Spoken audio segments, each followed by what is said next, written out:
नमस्कार दोस्तों, मैं सुमित मिश्रा स्वागत करता हूं एक बार फिर से आप सभी का एमजेटी एजुकेशन में। दोस्तों, आज की वीडियो बहुत ज़्यादा इन्फॉर्मेटिव और बहुत ज़्यादा इंपॉर्टेंट होने वाली है क्योंकि आज हम लोग बात करने वाले हैं बजट पर। बजट 2024-25 के लिए अभी लॉन्च हो चुका है। हालांकि ये अंतरिम बजट है। इसकी क्या क्या प्रमुख बातें हैं, कैसे ये इम्पैक्ट डालेगा, क्या कुछ सस्ता हुआ है, क्या कुछ महंगा हुआ है, ये सब हम लोग इस वीडियो में जानेंगे। बहुत ही आसान भाषा में आपको समझ में आएगा। बजट पर साथियों देश के हर एक नागरिक की नज़र होती है, चाहे वो किसान हो, चाहे महिलाएं हो, चाहे स्टूडेंट हो, चाहे व्यापारी हो। हर एक वर्ग जो है ये नज़र गड़ाए बैठा रहता है बजट पर।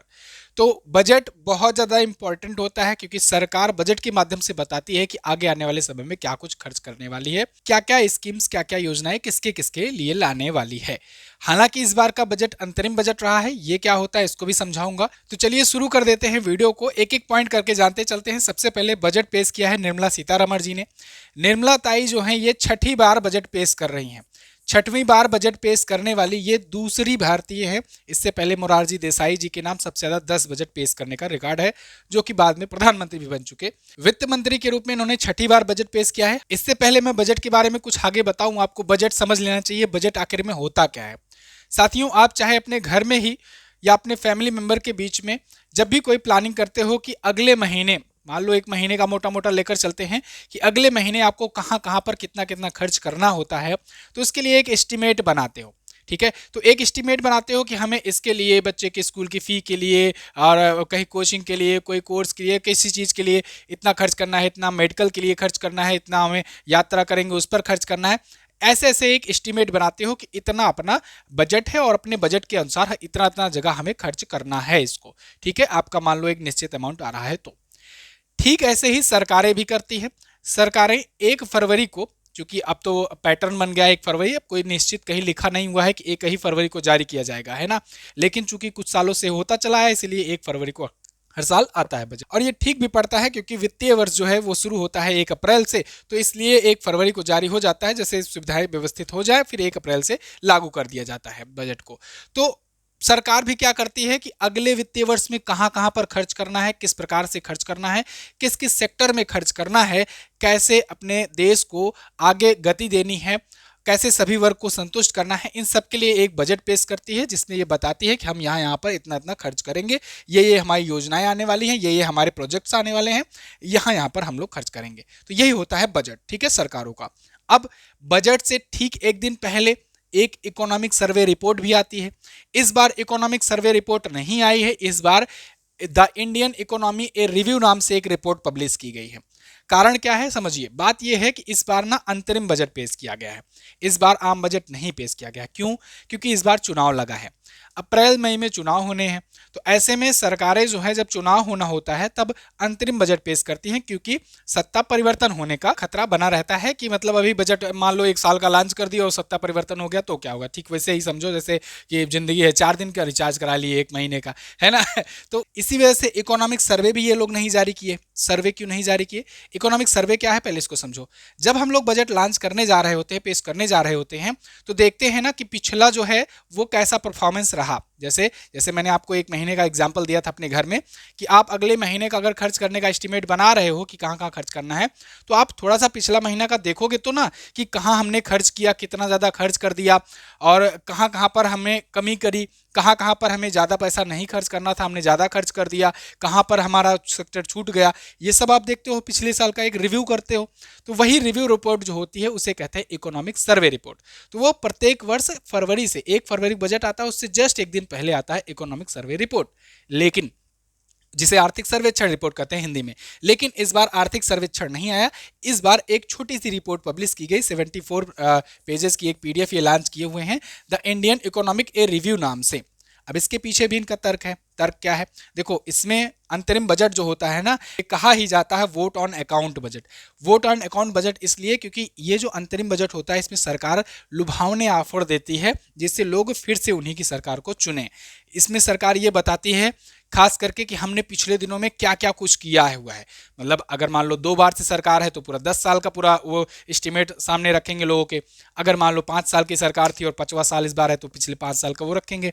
तो इसी रिव्यू रिपोर्ट में ये रिव्यू किए हैं। तो इसका नाम क्या रखा गया है, भारतीय अर्थव्यवस्था एक समीक्षा। ठीक है ना, जैसा कि मैंने आपको बताया इंडियन इकोनॉमी ए रिव्यू नाम से ये पब्लिश किए हैं। इसमें ये बताए हैं बेसिकली कि क्या कुछ ये किए हैं पिछले दौरान अपने सरकार के टाइम पर। जल्दी से करो सर जी, पहुंचो जल्दी से बजट पर। देखो पहुंच रहे हैं, टेंशन मत लो। यहां पर इकोनॉमिक रिव्यू देख लो, बहुत इंपॉर्टेंट है। ये भी चीज़ें पूछी जाती हैं जो भी स्टूडेंट हैं उनके लिए। यहाँ पर ये कुछ अपनी बातें बताए हुए हैं इकोनॉमिक रिव्यू रिपोर्ट में। इसके बाद हम लोग बजट पर पहुंचेंगे। इन्होंने बताया कि अगले 3 वर्षों में भारत की अर्थव्यवस्था $5 ट्रिलियन हो जाएगी और 2030 तक $7 ट्रिलियन हो जाएगी। भारत वित्तीय वर्ष 2024 में वैश्विक अर्थव्यवस्था को पछाड़ते हुए 7.2% की जीडीपी वृद्धि दर को पार कर जाएगा। जीडीपी यानी कि ग्रॉस डोमेस्टिक प्रोडक्ट को ये जो ग्रोथ है वो 7.2% की पार कर जाएगा। अमेरिका ब्रिटेन के बाद भारत तीसरी सबसे बड़ी फिनटेक अर्थव्यवस्था है। फिनटेक इकोनॉमी मतलब ऐसी इकोनॉमी जो फाइनेंस प्लस टेक पर डिपेंड हो। जैसे आप जैसे फिनटेक प्लेटफॉर्म में अगर बात करें गूगल पे, फोन पे, पेटीएम वगैरह सुनते हो ना, जो फाइनेंस से जुड़ी हुई हो और टेक्नोलॉजी का यूज करती हो। तो ऐसी फिनटेक इकोनॉमी में हम लोग तीसरे स्थान पर हैं अमेरिका ब्रिटेन के बाद। इसके बाद दुनिया का चौथा सबसे बड़ा शेयर मार्केट बन गया है। कुछ दिन पहले ही मैंने बताया था कि हांगकांग को पीछे कर दिया है इंडिया ने और चौथा सबसे बड़ा शेयर बाजार बन गया है। पीएम जनधन योजना के बारे में ये बताए हैं। बाकी अपनी पूरा मोटा मोटा अपनी खूबियां जो है वो सरकार गिनाती है अंतरिम बजट में। अब बात करते हैं इस बजट में क्या कुछ सस्ता हुआ, क्या कुछ महंगा हुआ, टैक्स स्लैब में परिवर्तन हुआ कि नहीं हुआ, किसे क्या मिलेगा, किस वर्ग को क्या मिलेगा, एक एक करके बहुत ही शानदार तरीके से हम लोग जानेंगे। बस एक रिक्वेस्ट है आपसे, अगर यहाँ तक वीडियो देख रहे हो ना तो वीडियो को एक बार लाइक कर दो और आगे बढ़ते हैं। तो देखो इसमें इस बजट में ये क्या कह रहे हैं कि इसमें इनकम टैक्स में कोई राहत नहीं किया गया है, ना ही इनकम टैक्स स्लैब बढ़ाया गया ना ही घटाया गया, सेम वैसे ही टैक्स स्लैब है, कोई परिवर्तन नहीं। इसमें क्या सस्ता हुआ क्या महंगा हुआ, कुछ नहीं महंगा हुआ कुछ नहीं सस्ता हुआ। क्यों? क्योंकि जब से 2017 से जीएसटी लागू किया गया है उसके बाद से ना एक्साइज ड्यूटी को ही घटाया बढ़ाया जाता है, जिसका असर सिर्फ गिनी चुनी कुछ चीज़ों पर ही पड़ता है, बाकी ज़्यादा इफेक्ट नहीं पड़ता है। तो इस बार बहुत ज़्यादा चेंजेस इसमें नहीं किया गया है। 4 सेक्टर पर इनका फोकस रहा है। गरीबों का फोकस, जैसे कि इन्होंने ये कहा है कि 25 करोड़ लोगों को गरीबी से बाहर निकाले हुए हैं और गरीब कल्याण योजना में 34 लाख करोड़ रुपए खातों में भेजे गए हैं। महिलाओं के लिए इनका कहना है सरकार का कि करीब 1 करोड़ महिलाएं लखपति दीदी बनी हैं और अब अगले दिनों में 3 करोड़ और लखपति दीदी बनाने का लक्ष्य है आने वाले वर्षों में। युवाओं के लिए क्या है? अब देखो युवाओं के लिए ये बड़ा आराम से निपटा दिए हैं। स्किल इंडिया मिशन के तहत बोले हैं कि 1.4 करोड़ युवाओं को ट्रेड और 54 लाख लोगों को दोबारा से सिखाया जाएगा। स्किल इंडिया मिशन बस सिखाया ही जाएगा, है ना। जैसे हमारे यूपी में यूपी पेट होता है, उत्तर प्रदेश का पेट एग्जाम, जो लोग नहीं जानते होंगे यूपी के। इस एग्जाम में क्या होता है कि इस एग्जाम देने के बाद आप फॉर्म भरने के एलिजिबल हो जाते हो नौकरियों के। ये एलिजिबिलिटी वाला फॉर्म जो है ये हर साल आता है, इसका परीक्षा भी बराबर होगा, इसका एग्जाम भी आएगा, डेट भी आएगा, सब कुछ होगा। लेकिन बस इसके थ्रू आने वाली वैकेंसियों का कुछ पता नहीं चल पाता है कि वैकेंसियां कहाँ गई। तो यहाँ पर भी ये स्किल इंडिया मिशन के तहत स्किलफुल तो बना रहे हैं खूब बढ़िया से, है ना। बाकी रेलवे वाले तो अभी देख ही रहे हो कितना प्रदर्शन हो रहा है। 3000 नई ITI बनाई गई हैं, 3000 ITI, ठीक है। और उच्च शिक्षा के लिए 7 IIT, 16 IIIT, 7 IIM, 15 एम्स और 390 यूनिवर्सिटीज स्थापित की गई हैं। वो अलग बात है कि ITI हो चाहे पॉलिटेक्निक कॉलेज हो, चाहे जितने भी बड़े बड़े कॉलेजेस हों, इसमें सीटें भी अब फुल नहीं हो पा रही हैं। कारण ये है कि इनके बाद जो लोग जो आकर के मतलब युवा जो पास होते हैं उसके बाद वो अनएम्प्लॉयड रह जाते हैं। तो कुछ ऐसा खास इम्पैक्ट हो नहीं पाता है कि आसपास के जो बच्चे हैं या गांव के हैं। होता क्या है, जैसे कि गांव का एक बच्चा है, वो मान लो पॉलिटेक्निक किया या ITI किया या बीटेक किया और उसके बाद वो अगर बढ़िया जॉब पा गया तो बाकी के आसपास के लोग ना इन्फ्लुएंस होते हैं, उनके माता पिता कहते हैं चलो मैं अपने बच्चे को भी कराऊंगा ITI। लेकिन जब ITI का कोई महत्व ही नहीं रह गया है, 3000 ITI तो बना दिए गए हैं, लेकिन सच्चाई ये है आज के टाइम पर कि पूरी सीटें खाली जा रही हैं, बहुत ज़्यादा यहाँ पर हुए। फिलहाल उस पर बात कभी और करेंगे। यहाँ पर अन्नदाता पर फिर फोकस है। पीएम किसान योजना से 11.8 करोड़ लोगों को आर्थिक मदद मिली हुई है। अब यहाँ पर अब हम लोग बात करते हैं बजट में और एक एक पॉइंट करके, मतलब एक एक कैटेगरी करके हम लोग देखना शुरू करते हैं। नौकरी पेशे वालों के लिए क्या? नौकरी पेशे में जो लोग हैं उनका सबसे ज़्यादा फोकस रहता है भाई इनकम टैक्स स्लैब में कुछ हुआ कि नहीं। तो देखो यहाँ इनकम टैक्स और कॉर्पोरेट टैक्स स्लैब में कोई बदलाव नहीं किया गया है। नई टैक्स रिजीम चुनने पर पहले की तरह ही 3 लाख, जो कि पिछली बार था वैसे इस बार भी है कि 3 लाख रुपए तक टैक्स नहीं देना होगा। टैक्स स्लैब अगर देखना चाहो तो कुछ इस प्रकार से टैक्स स्लैब इस बार भी है, सेम वही पिछला बार वाला, ठीक है। 3 लाख तक 0% टैक्स की दर है, 3 से 6 लाख तक 5% है, 6 से 9 लाख तक 10% है, 9 से 12 लाख 15% है, और 12 से 15 लाख वाले हमारी वीडियो देखेंगे नहीं। आगे बढ़ते हैं। सेक्शन 87A के तहत सैलरीड पर्सन को 7.5 लाख रुपए तक की छूट दी जा रही है। अन्य 7 लाख रुपए के इनकम टैक्स पर छूट पा सकते हैं। एक बड़ी चीज हुई है कि 2013-14 में जो 93 दिनों में रिफंड हुआ करता था, अब वो 10 दिनों में हुआ करेगा। तो ये 2014 से कंपेयर करके अभी तक का ये बताए हुए हैं। इसके बाद किसानों को क्या मिला? किसानों को दोस्तों मनरेगा के लिए 86,000 करोड़ का बजट जो है ये पेश किया गया है। इसके लिए 86,000 करोड़ रुपए अलॉट किए गए हैं। 4 करोड़ किसानों को पीएम फसल बीमा योजना का लाभ मिला हुआ है। सोलर रूफटॉप की सूर्योदय योजना, ये बहुत ज़्यादा चर्चे में रही। सूर्योदय योजना अगर आपको याद हो कि 22 जनवरी को जब राम मंदिर का उद्घाटन हुआ, उसी टाइम पर पीएम मोदी ने प्रधानमंत्री सूर्योदय योजना लॉन्च की, जिसके तहत सोलर रूफटॉप को बढ़ावा दिया जा रहा है कि सोलर रूफटॉप जो है ये लोग लगाएं। सोलर रूफटॉप क्या है? जो छतों पर लगाते हैं ना सोलर पैनल, वो वाला। तो अब इसमें सरकार ये भी कह रही है, अब मैंने आपको बताया था कि RECL एक कंपनी है, महारत्न कंपनी है, rural electrification corporation of India limited, इसके द्वारा 1.2 लाख करोड़ का भी बजट रखा गया है कि हम इतना लोन देंगे लोगों को। अगर कोई यहाँ पर करता है, मतलब ये सोलर रूफटॉप लगवाता है इस योजना के तहत, तो उसको सब्सिडी दी जाएगी 40% तक की। यहाँ पर ये भी एक चीज़ और कर दी है जो बहुत ही अच्छी चीज़ है कि हर महीने 300 यूनिट बिजली भी फ्री दी जाएगी। यानी अगर आप सोलर रूफटॉप लगवाते हो और उसके बाद बिजली का भी कनेक्शन आपके यहाँ है, तो 300 यूनिट तक का बिजली आपका फ्री रहेगा, इतना आप यूज कर सकते हो। तो मतलब कि कुल मिलाकर सोलर रूफटॉप को बढ़ावा देने के लिए किया गया है। पीएम किसान योजना के तहत 11.8 करोड़ को आर्थिक मदद दी गई और मत्स्य दी जाएगी, और मत्स्य संपदा योजना से 55 लाख किसानों को रोजगार मिलेगा। देश में 5 इंटीग्रेटेड एक्वा पार्क स्थापित किए जाएंगे। फसलों पर नैनो डैप का इस्तेमाल होगा। नैनो यूरिया के बारे में, नैनो लिक्विड यूरिया के बारे में मैं आपको पहले भी बता चुका हूं। इफ्को कंपनी ने बनाया हुआ है और भारत दुनिया का पहला देश बन गया है जहां लिक्विड यूरिया यूज हो रहा है। लिक्विड यूरिया की खास बात यह है कि एक बोरी यूरिया मात्र आधी बोतल के लिक्विड यूरिया के बराबर होता है। अब आप सोचो, ट्रांसपोर्टेशन से लेकर के हर एक चीज़ में यहाँ पर पैसा बच रहा है, और ये दुनिया में पहली बार भारत में ही हुआ है। नैनो यूरिया का यहाँ पर इस्तेमाल करने की बात की है। डैप मतलब DAP, ठीक है ना, मतलब कि समझ लो सभी प्रकार की खादें। दुग्ध किसानों को बढ़ावा दिया जाएगा और 1361 मंडियों को ई नाम से जोड़ा जाएगा। इसके अलावा महिला और बुजुर्ग के लिए क्या है? महिलाओं के लिए करीब 1 करोड़ महिलाएं लखपति दीदी बन चुकी हैं और आगे आने वाले टाइम पर 3 करोड़ और लखपति दीदी बनाया जाएगा।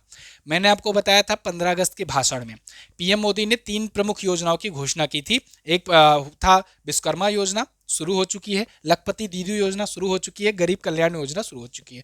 तो ये 3 योजनाएं प्रमुख थी उनके भाषण में 15 अगस्त के। 9 से 14 साल की लड़कियों को टीकाकरण पर ध्यान दिया जाएगा कि 9 से 14 साल के बीच में जो बच्चियां हैं उनका टीकाकरण किया जाए। सभी आशा और आंगनबाड़ी कर्मियों को आयुष्मान भारत योजना के दायरे में लाया जाएगा। आयुष्मान भारत योजना के तहत होता क्या है कि प्रत्येक साल 5-5 लाख रुपए तक का बीमा कवरेज दिया जाता है, हेल्थ इंश्योरेंस बीमा कवरेज, ठीक है ना। मतलब जाकर हॉस्पिटल्स में अगर आयुष्मान कार्ड है तो फिर जाकर फ्री में ट्रीटमेंट करा सकते हैं 5 लाख तक। व्यापारियों में अगर बात करें इनको क्या मिला है, तो व्यापारियों में ब्लू इकोनॉमी को 2.0 के नाम से एक नई स्कीम शुरू की जाएगी और फिर 1 लाख करोड़ रुपए का ब्याज मुक्त या कम ब्याज दर पर लोन दिया जाएगा। 1 लाख करोड़ रुपए सरकार ने रखे हुए हैं। MSME सेक्टर हुआ, जो भी छोटे व्यापारी हैं, मीडियम व्यापारी हैं, उन सबको लोन देने के लिए इतना रखा गया है। कहा गया है ब्याज मुक्त या फिर बहुत ही कम ब्याज पर लोन दिया जाएगा। 75,000 करोड़ का लोन ब्याज मुक्त दिया गया है, ये भी इन्होंने बताया है। इसके बाद स्टूडेंट्स के लिए क्या? स्टूडेंट के लिए इस बार 2 करोड़ का अनाउंसमेंट नहीं किया गया है वैकेंसी का। यहाँ स्किल इंडिया मिशन में 1.4 करोड़ युवाओं को ट्रेंड किया गया है, ये बता रहे हैं। 3,000 नए ITI, जिसका हमने जिक्र शुरुआत में किया, 3,000 नए ITI बनाए गए हैं। 54 लाख युवाओं को प्रशिक्षित किया गया है। कुल मिला जुला करके इसमें इस बार नहीं बता रहे हैं कि रेलवे में वैकेंसी आएगी कि नहीं आएगी। रेलवे में 6 साल से वैकेंसी नहीं आई है, 6 साल बाद ये 5,000 का झुंझुना पकड़ा दिए हैं। फिलहाल जो भी है उसके लिए तो सब लोग प्रोटेस्ट वगैरह कर ही रहे हैं। हेल्थ में क्या है? हेल्थ के लिए देखो, सरकार सर्वाइकल कैंसर की वैक्सीनेशन पर ध्यान देगी, एक प्रकार से इसके उन्मूलन के लिए काम कर रही है। और मातृ और शिशु देखरेख की योजनाओं को व्यापक कार्यक्रम के अंतर्गत लाया गया है। साथ ही साथ हेल्थ सेक्टर में मैंने आपको ये भी बताया था 2025 तक का टारगेट है भारत का टीबी मुक्त भारत, और टीबी मुक्त भारत के तहत इन्होंने चलाया हुआ है निक्षय मित्र योजना। निक्षय मित्र योजना, हालांकि इस बजट में इसका जिक्र नहीं किया गया शायद, तो फिर देखते हैं कि 2025 तक टीबी उन्मूलन हो पाता है भारत की नहीं। टीबी मुक्त भारत, इस पर निक्षय मित्र चला गया, ये पूछा जाएगा आपसे। इसके अलावा रियल एस्टेट सरकार मिडिल क्लास के लिए आवास योजना लाएगी और अगले 5 सालों में 2 करोड़ घर बनाए जाएंगे। पीएम आवास योजना के तहत 3 करोड़ घर बनाए गए हैं, जो कि एक बहुत ही सक्सेस इनका योजना रहा है, इनको फ्रंट पे रखते हैं लोग। और 2 करोड़ आवास अगले 5 वर्षों में बनने और जा रहे हैं, ठीक है ना। इसके अलावा इंफ्रास्ट्रक्चर में 11% ज़्यादा खर्च किया जाएगा और किराए के घर, बस्ती, अनियमित घरों में रहने वालों के पास नया घर खरीदने या बनाने का मौका रहेगा। एक चीज़ हमने और भी देखी है पिछले 1-2 सालों में, जितनी भी राज्य सरकारें हैं, मुख्यतः राज्य सरकारों की एक स्कीम आई हुई जिसमें वो महिलाओं के मुफ्त को आवास दे रहे हैं, और ये एक बड़ी अच्छी स्कीम है। इसको देख करके मतलब शुरुआत तो 1-2 राज्यों ने किया, उसके बाद कई राज्यों ने ऐसी स्कीम शुरू की है और ये काफ़ी सक्सेस भी रही है। इसका मतलब जस्ट हालांकि चुनावी टाइम पर उन्होंने अनाउंस किया, लेकिन इसका फ़ायदा भी देखने को मिला और इस वजह से एक प्रकार से सबको घर तो मिल पा रहा है ना। तो ये पीएम आवास योजना भी काफ़ी ज़्यादा पॉपुलर रही और राज्यों की भी जो आवास को लेकर के योजनाएं थी वो भी पॉपुलर ही रही थी। अगर हम लोग देखें, यहाँ 40,000 बोगियों को वंदे भारत स्टैंडर्ड में बदला जाएगा और 3 नए कॉरिडोर की घोषणा की गई है। ये 3 नए कॉरिडोर बड़ा इंपॉर्टेंट है, याद रखना। एनर्जी और सीमेंट कॉरिडोर एक बनाया जाएगा, ये सीमेंट और कोयला ढोने के लिए होगा एक special corridor. Port connectivity corridor होगा जो पोर्ट्स को कनेक्ट कर रहा होगा, पोर्ट मतलब बंदरगाह, तो इनको जोड़ेगा देश के प्रमुख कॉरिडोर को। हाई ट्रैफिक डेंसिटी कॉरिडोर एक होगा जिसमें मार्गों पर ट्रेनों की संख्या ज़्यादा होगी, वहां पर ये बनेंगे। तो 3 कॉरिडोर बनाने की बात की गई है और 40,000 बोगियों को वंदे भारत मानक के लिए ये बदलने की घोषणा की गई है। कम समय में सबसे आसान भाषा में आपको बताया जा रहा है, समझाया जा रहा है हर एक चीज़। वीडियो को लाइक ज़रूर कर देना दोस्त, और चैनल पर अगर पहले आए हो, नए आए हो तो सब्सक्राइब ज़रूर कर लेना। चलिए, ऑटोमोबाइल में क्या मिल रहा है, तो यहाँ 3 नए रेलवे कॉरिडोर के बारे में मैंने आपको बताया। पीएम गति शक्ति योजना, इस पर काम तेजी से किया जाएगा। माल भाड़ा परियोजना को भी विकसित किया जाएगा। 40,000 नॉर्मल रेल डिब्बों को वंदे भारत में बदला जाएगा। नो डाउट ऑटोमोबाइल सेक्टर में बीजेपी की गवर्नमेंट काफ़ी अच्छा प्रदर्शन की है, नितिन गडकरी जी की वजह से काफ़ी अच्छा परफॉर्मेंस रहा है। विमानन कंपनियां 1,000 विमानों का ऑर्डर देकर आगे बढ़ रही हैं। मैंने आपको टाटा, इंडिगो, इन सब के बारे में काफ़ी पहले ही भी बताया हुआ है कि इन्होंने एयरबस से और बोइंग से डील साइन करी हुई है। कुछ 450 विमान, कुछ 500 विमान, मतलब लगभग 1,000 विमान जो है ये खरीदे जा रहे हैं। जब खरीदे जा रहे हैं तो भारत में चलेंगे भी, जब चलेंगे तो फिर विमानन को बढ़ावा मिलेगा। बायोफ्यूल के लिए समर्पित योजना लाए जा रहे हैं और पब्लिक ट्रांसपोर्ट के लिए ई वाहन उपलब्ध कराए जा रहे हैं। ई वाहन से एक और पॉइंट मैं आपको बता दूं, यूपी गवर्नमेंट ने घोषणा किया है कि 2030 तक जितने भी उनके सरकारी वाहन हैं वो इलेक्ट्रिक हो जाएंगे। तो ई वाहन को सरकार नो डाउट बढ़ावा तो तेजी से दे ही रही है। रेलवे समुद्र मार्ग को भी जोड़ने पर जोर रहेगा और टीयर 2 और टीयर 3 शहरों को हवाई मार्ग से जोड़ा जाएगा। ई व्हीकल की चार्जिंग के लिए बड़े पैमाने पर इंस्टॉलेशन चार्जिंग स्टेशन होंगे। और दूसरी बात देखो, ई व्हीकल को बढ़ावा दिया ही जा रहा है, ग्रीन एनर्जी को बढ़ावा दिया जा रहा है, सोलर रूफटॉप को बढ़ावा दिया जा रहा है। तो भैया इससे रिलेटेड जो भी कंपनियां हैं ना, लगा दो शेयर। मजाक कर रहा हूँ, पैसा आपका, फैसला आपका, जागो ग्राहक जागो। फिलहाल ये तो था बजट का मोटा मोटा पॉइंट। कुछ और हम लोग कुछ बोनस पॉइंट जान लेंगे, जैसे बजट पहली बार लाने की शुरुआत क्या हुई, ज़रूरत क्या पड़ी और लाया कब गया। तो दोस्तों, सबसे पहले 163 साल पहले बना था पहला आयकर कानून। कब बना था? 1860 को। क्यों 1860 को बना था? जेम्स विल्सन ने बनाया था, पेश किया था। ये इसलिए बनाया गया था क्योंकि 1857 की क्रांति में ना, भारतीय जो योद्धा समझ लो थे, जो क्रांतिकारी थे, इन्होंने अंग्रेजों की शुरुआत में ही भद्दतों पीट दी थी। हालांकि बहुत सारे समझ लो कि कमियां रहीं जिस वजह से ये आंदोलन मजबूत नहीं हो पाया। कारण ये था कि बहुत सारे टुकड़ों में बटे थे, कोई एक नेतृत्व नहीं था, वो उस कारण अलग बात है। तो नुकसान तो खूब हुआ था, तो उसकी भरपाई भी करनी थी। तो उसकी भरपाई करने के लिए ये इनकम टैक्स शुरू किए। तो इनकम टैक्स कानून जो है वो उसी टाइम पर 1860 में लाया गया और इसके तहत जो कमाई उस टाइम पर कर रहे थे, जैसे जिनकी कमाई 200 रुपये थी, तो 200 रुपये से ज़्यादा की जो भी कमाई करते थे उन पर 2% इनकम टैक्स लगता था। 500 रुपये से ज़्यादा कोई कमाई करता था तो उनसे 4% टैक्स लिया जाता था। हालांकि उस टाइम पर सेना और पुलिस के अफसरों से इससे छूट मिला रहा करती थी और और ये कोई मतलब जी ऐसा खुश मत होना कि हाँ इसमें बड़े अच्छा कर रहे थे, क्योंकि इनमें 5:1 का अनुपात रहता था, मतलब कि 5 अंग्रेज रहे तो 1 इंडियन रहेगा। तो इसमें कुल मिलाकर के अपने लोगों से टैक्स नहीं लेते थे, ये मोटा मोटा कहना है। यहाँ पर अगर आज के टाइम पर देखा जाए कि कहाँ से कितना परसेंट तक का टैक्स लिया जाता है, तो अभी आप देखो भारत से लिया जाता है 0 से 30% तक की इनका मतलब टैक्स लिया जाता है मैक्सिमम। यहीं पर अगर चाइना में देखोगे 3 से 45% तक का टैक्स लिया जाता है, पाकिस्तान में 0 से 35% तक का, और अमेरिका से 10% से 37% तक का टैक्स लिया जाता है। इसके अलावा जापान में 5 से 45% तक का टैक्स लिया जाता है। सरकारें जो चलती हैं, देश जो चलता है, इकोनॉमी जो चलती है, टैक्स से ही चलती है, जनता के पैसों से ही चलती है। इसीलिए लोकतंत्र होता है, जनता का पैसा होता है, जनता के बीच ही बांटना होता है। फिलहाल ये रही हमारी बजट की एनालिसिस। बजट 2024-25 आपको कैसा लगा है आप लोग कमेंट बॉक्स में जरूर लिखिएगा। आपको ये वीडियो कैसी लगी है ये भी मुझे बताइए, और हाँ चैनल को सब्सक्राइब जरूर कीजिए। अगर आप किसी एग्जाम की तैयारी कर रहे हो, जैसे कि रेलवे एग्जाम की तैयारी कर रहे हो, तो रेलवे के लिए अपना ALP बैच आया हुआ है।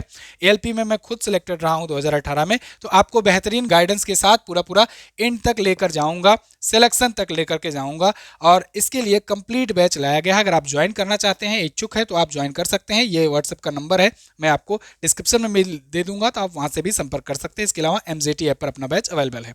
जो लोग SSC एग्जाम की तैयारी कर रहे हैं वो SSC का कॉम्बो बैच ले सकते हैं, GS स्पेशल बैच है।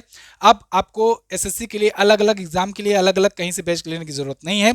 CGL, CPO, CHSL, MTS, DD जो भी एग्जाम SSC के द्वारा होता है, सबका पैटर्न लगभग बिल्कुल होता है वही, बस लेवल का ऊपर नीचे होता है। तो आपको इस प्रकार से ये पढ़ाया जाएगा, कवर किया जाएगा कि आप मात्र एक SSC कॉम्बो बैच से सभी के GS को कंप्लीट कर सकते हो। सारे सब्जेक्ट्स आपको पढ़ाए जाएंगे, और ये बैच भी आपको MZT ऐप पर मिलेगा, लिंक डिस्क्रिप्शन में है। अगर आप इस बैच को ज्वाइन करना चाहते हैं तो हमें व्हाट्सएप कर सकते हैं, या फिर MZT ऐप से जाकर के ले सकते हैं। थैंक यू सो मच, मिलेंगे अगली क्लास में, तब तक के लिए नमस्कार, जय हिंद, वंदे मातरम।